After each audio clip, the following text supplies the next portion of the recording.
Yesterday, you may remember, we were talking about the fact that me and my buddy were talking about comic book movies, and we really kind of decided that Avengers Endgame was such a big, important, pivotal movie, the second highest grossing film in the history of Hollywood. It's going to end up probably being the highest grossing comic book movie of all time forever. And it was the culmination of a 10 plus year buildup of the MCU. And we figured, you know what, you could really break down comic book movie eras into two ways.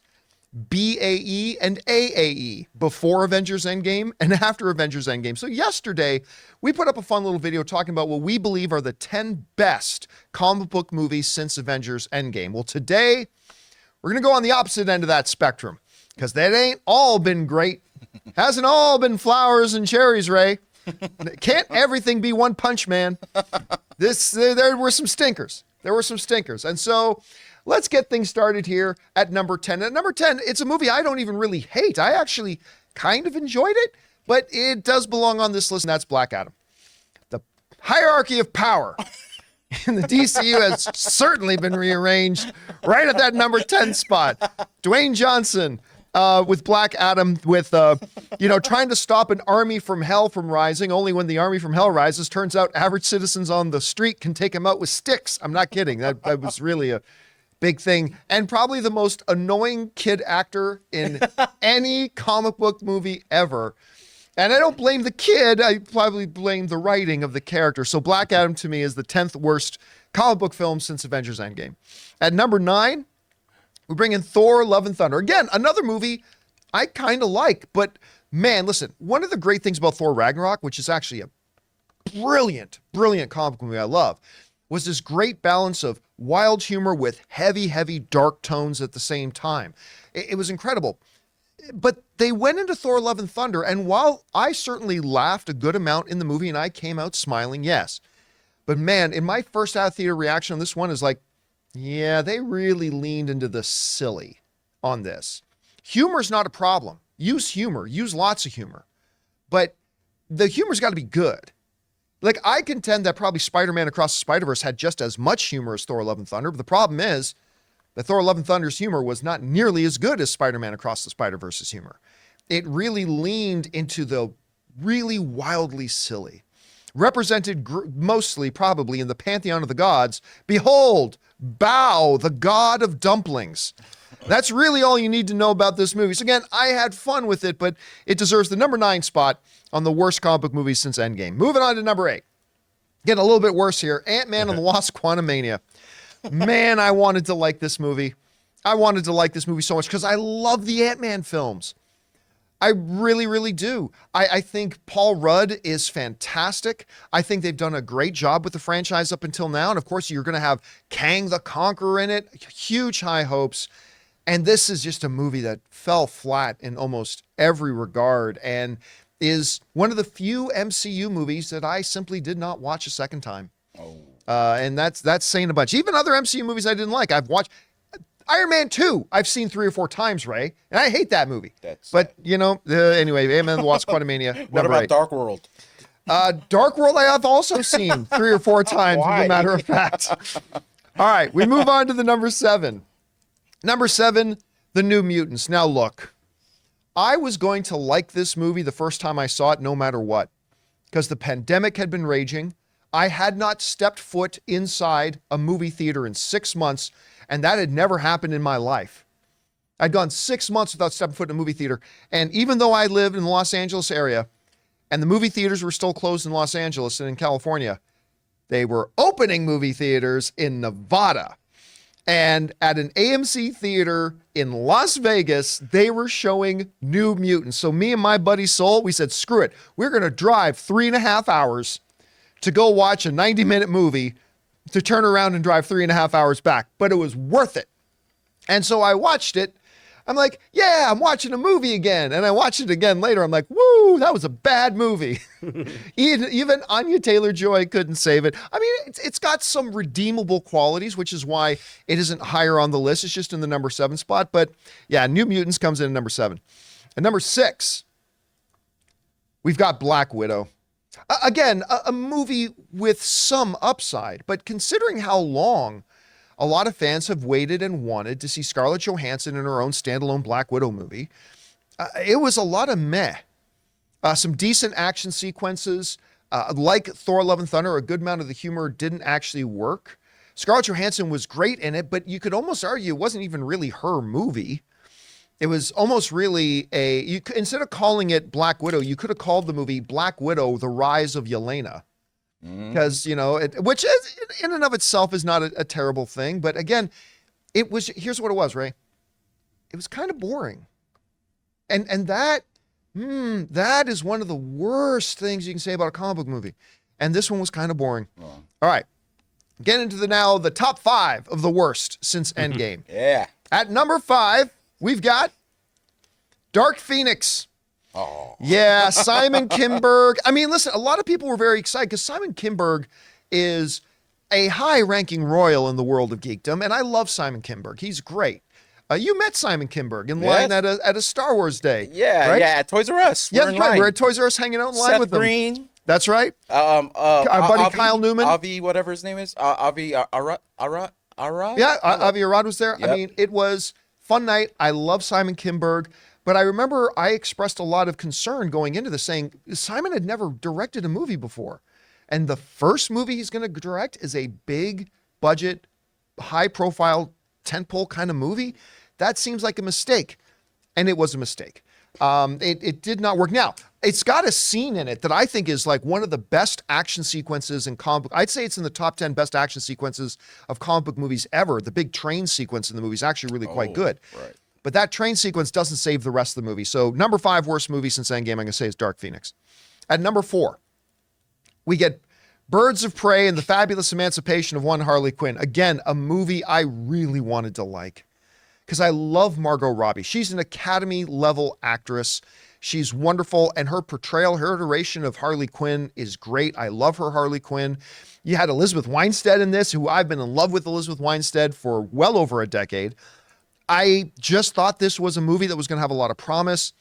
And by the way, you had Ewan McGregor in there. Ewan McGregor is the bad guy. What's not to like, Ray? Obi-Wan. It's going to be awesome. I watched 30 minutes of this thing and I liked it. So it must end badly. So much so that you stopped watching. No, I just didn't have time. So the whole thing is bad? Did you like the beginning at least? In 2 years, I haven't had time to go back and watch that movie. Okay. No. I like the beginning. I mean, it started off interesting where she basically is narrating the breakup of her and Joker. Mm-hmm. So, okay, off to a neat start, but oh man, again, boring. The action wasn't good. A lot of the plot didn't make any sense. And it felt like they didn't know what to do with the actual Birds of Prey characters. It felt like, well, this character's supposed to be there, so let's put them in, even though we don't really have anything interesting for them to do. It really would have worked better for them if they had just done a Harley Quinn movie. But anyway, Birds of Prey, my number 4 worst film since Endgame. At number 3, Wonder Woman 1984. This movie made no damn sense at all. Now, look, I'm going to defend one thing, though. I'm going to defend one thing in the movie that everybody hops on, which is, since Chris Pine was inhabiting the body of another character and Wonder Woman then had sex with Chris Pine, who was in another body, people say, that's sexual assault. The guy who owns that body is not giving consent. Listen, for all she knew, that was now going to be the permanent thing. That was now Steve Trevor's body. So I'm going to defend that. But there's nothing else to defend. You had Pedro Pascal in this movie, right? And it's a movie about making wishes? What? And especially the first Wonder Woman movie was so good. That's the thing. If the first Wonder Woman had kind of been half crap, then I would have watched it and gone, okay, that's about right. But the first Wonder Woman movie was so good, and for them to come out with this dud, it was just crazy. Didn't this come out during Thanksgiving or Christmas? I think it was Christmas. Okay, here's how bad it was. We watched it at my place. We watched it at your place. Yeah. I fell asleep at one part. I came home, went to the neighbor's house. They put it on. I fell asleep at the same part. That's how long this dang movie is. Yeah, and nothing legitimate happen. I mean, there's a few interesting moments, like when they're flying over the city in the invisible jet and all that kind of stuff. It has moments. It does. But overall, just what a disappointing film. All right. The number 2 worst comic book movie since Endgame is my boy, Vin Diesel's Bloodshot. And I was excited about this for a couple of reasons. Number 1, it's got my boy Vin Diesel in your it. boy. I love Vin Diesel. He's my boy. Yeah. You're my boy, Blue. Vin Diesel, excellent, and he's born to be in a comic book movie. So I'm like, great. The other thing I was excited about was it was a big comic book movie that was not connected to Marvel or DC, really. All right, this wasn't in Spider-Man's universe, and it wasn't in Batman's universe. And I thought, this is cool, because if this movie works, it's going to open up a new branch of comic book possibilities in comic book movies, so we as an audience can get more diversity in storytelling and different characters maybe the audience isn't well aware of. I was so hopeful for this movie. Oh my God, it's so bad. It's so bad. And you know what? It shouldn't be a surprise. Remember, I talked about Simon Kinberg. Maybe don't make a big comic book movie your first directorial debut. I should have known it was being directed by a guy who had never directed anything before. And that was the guy. They went to go direct Bloodshot, and it was just terrible. I actually liked it, man. You did? Yeah, Well, I'm a part of the 78%. What's that? 78% audience score. Does it now? Yeah, but it has a 31% critic score. Yeah, 71% of the 30 people who are big Vin Diesel fans like me saying, yeah. But I mean, for me, I wanted to like this movie so bad, but that was just terrible. Which brings us to the number one worst comic book movie since Avengers Endgame. And there really wasn't, right from when we started number 10, there was really not a lot of suspense going into what was going to be number one. Because number one is, as you got it, it's only 30 seconds to Mars, ladies and gentlemen, Morbius. Morbius is the worst comic book movie since Avengers Endgame. Again, this was a movie that I believed in, damn it. You were so excited. I bought Opening night, baby. First showing. I bought in. I was totally convinced this was going to be a good movie. I loved the trailers. Listen, I know that gets about, I don't care what anybody says. I think Jared Leto's an awesome actor. I really do. And I stand by that. He is an awesome, he's got an Oscar on his mantle for a reason. So the trailers look good. I thought the visuals looked really great. Like when those first images came out of his Morbius face, I'm like, that is so freaking comic accurate. People are going to lose their minds, which again goes to prove that being comic accurate does not make your movie any better. Prince Damon? Matt. They had Prince Damon, Matt Smith in there, who actually said in an interview afterwards, I didn't even really know what our movie was about. That's not a good sign, ladies and gentlemen. Not a good sign. And so, for that reason, by a fairly comfortable margin, Morbius takes the number one spot on our worst movie. So to recap, at number 10 of our worst movies since Endgame, Black Adam. At number 9, Thor, Love and Thunder. At number 8, Ant-Man and the Wasp, Quantumania. At number 7, The New Mutants. At number 6, Black Widow. At number 5, Dark Phoenix. At number 4, Birds of Prey and the Fabulous Emancipation of Harley Quinn.